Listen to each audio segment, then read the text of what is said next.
Good morning. Well, this is a substantially larger group than first service. You can tell it's summer, can't you?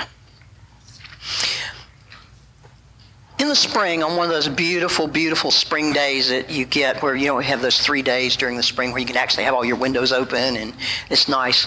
Barbara, my wife, had a dental procedure, and I had taken her to this procedure, and so was sitting in the car and was really enjoying the beautiful weather, the windows open, the birds singing, reading a book, when I realized that standing at the front of the car is a gentleman who is looking at me, kind of bent down, and said, "Can you hear me?" I'm right here. So yeah, I can hear you. And then he said something that really shook me up. He said, "I really hate to ask things of older people." Me? Was he talking to me? I am not an older people. So I ended up giving him his couple of dollars that he asked for the bus, and hoping he actually used it for the bus or something that was good. And the minute he left, I flipped down the visor and flipped up the mirror and looked at myself with different eyes and said, "Yep, you're an older people." What he showed me, and I mean, you know this in your head, is that we don't see ourselves the way everybody else sees us. People see us very differently. I mean, I look at me, I look much younger, and I am considerably thinner in my own vision of myself, right? So we don't see ourselves that way. I see pictures of people that I went to high school with and think, wow, good thing I didn't age like that. And I know I have some older friends in here who look at me and say, "You're a spring chicken." So it's a relative thing, and age may be just a number, but it's what we have to gauge in our lives. So we see ourselves and we see each other very differently. And I think for me, that's one of the reasons I don't like pictures of me most of the time. It kind of blows my illusion of what I look like. And if you ever walked by a plate glass window at a department store or something and looked and went, "Whoa," you don't recognize yourself because you're not expecting to see yourself. And then I think we don't see ourselves the way God sees us either. And when God sees me, it is my hope that he likes what he sees. And I know that's our corporate hope as a church and as individuals within this body of Christ. We hope God likes what he sees and he approves of what we do. Now, in terms of getting older, and we all do this, and for the younger folks, and we have a few younger folks in the church today, the secret is that as you get older, you don't really get older here. Your body may get older.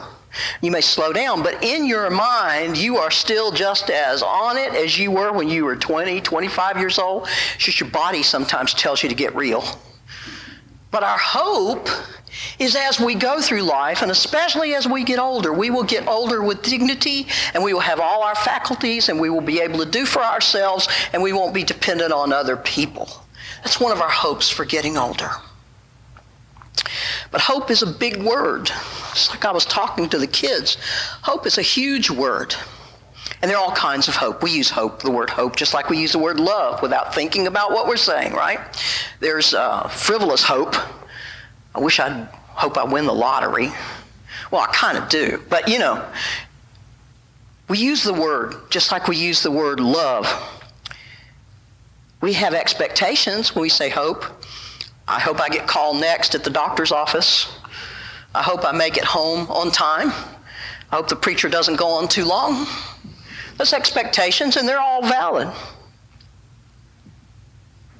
And then we have the hope of our Christian path. And that's where the word gets really big. The real deal, the fervent hope we have of the things promised to us. Now, Paul talks about us waiting patiently. I don't know about you, but I'm not patient. I'm always tapping my watch and asking God if he's aware what time it is. And I think as human beings, we are impatient, that this is a condition of us as people.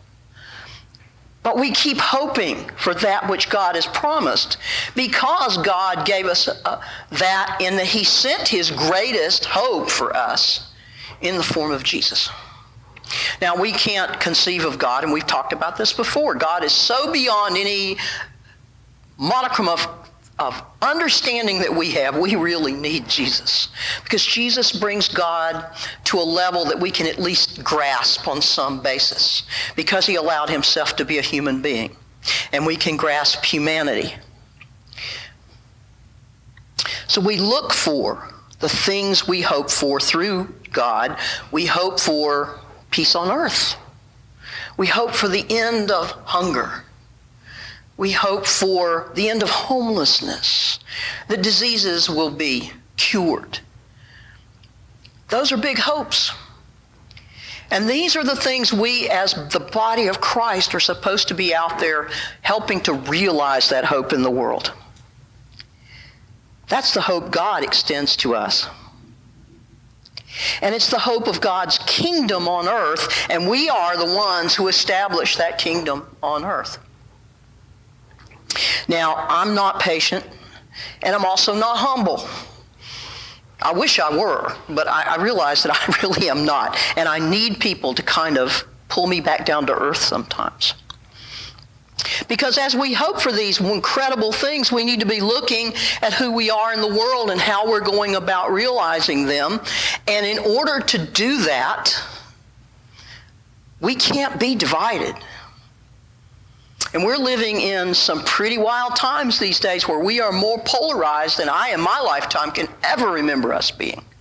And this is not about political party today, because frankly at this moment I don't care who belongs to what party. What I care about, and what God keeps telling me I need to care about more, is how we get off our high horse and start looking each other in the eye. How we stop trying to be right all the time and remember the humanity and that these other people on this planet, whether we agree with them or not, are people we're supposed to love. And that's challenging, because they aren't always very lovable to us. And for me, and I realized in the last service, this almost moved me to tears, because this is something God is pressing on me a lot these days, because I am a very opinionated person. And my son told me once, he said, "Mom, no one could ever accuse you of not having an opinion about everything," which is actually really true, sadly enough. But in order to do what I need to do, I need to get off my soapbox and onto my knees. Because it's only when I'm on my knees that God can fill me and use me. I can talk a good line from the soapbox, but in order to be useful, I need to be on my knees.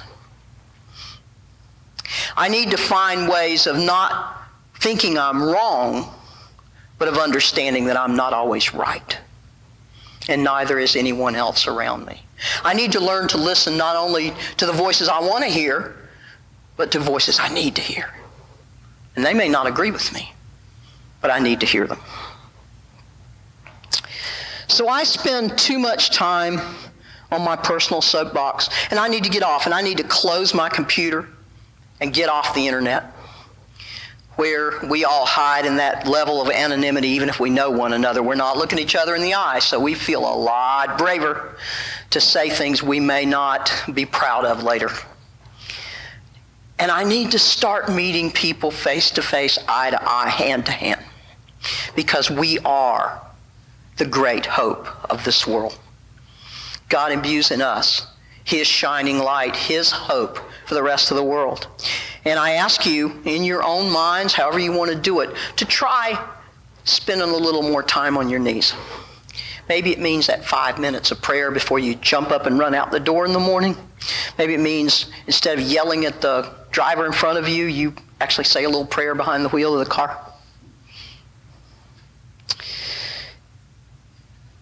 We need to see that of Christ in other people, and I've glimpsed it once or twice in my life, and I would dare say that almost everybody in this room has seen it in another person. Maybe you didn't recognize it, but if you look back on it and think about it, you've seen Christ in other people. And that's an awe-inspiring thing. So we need to step back. We need to understand that in these divided and troubled times that we are the solutions, but only if we go to it from a place of being on our knees in humility and letting God fill us. So I'm trying very hard to stay off my soapbox.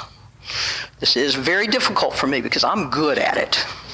I'm a person of words, and I need to do a little bit less talking and a little more praying.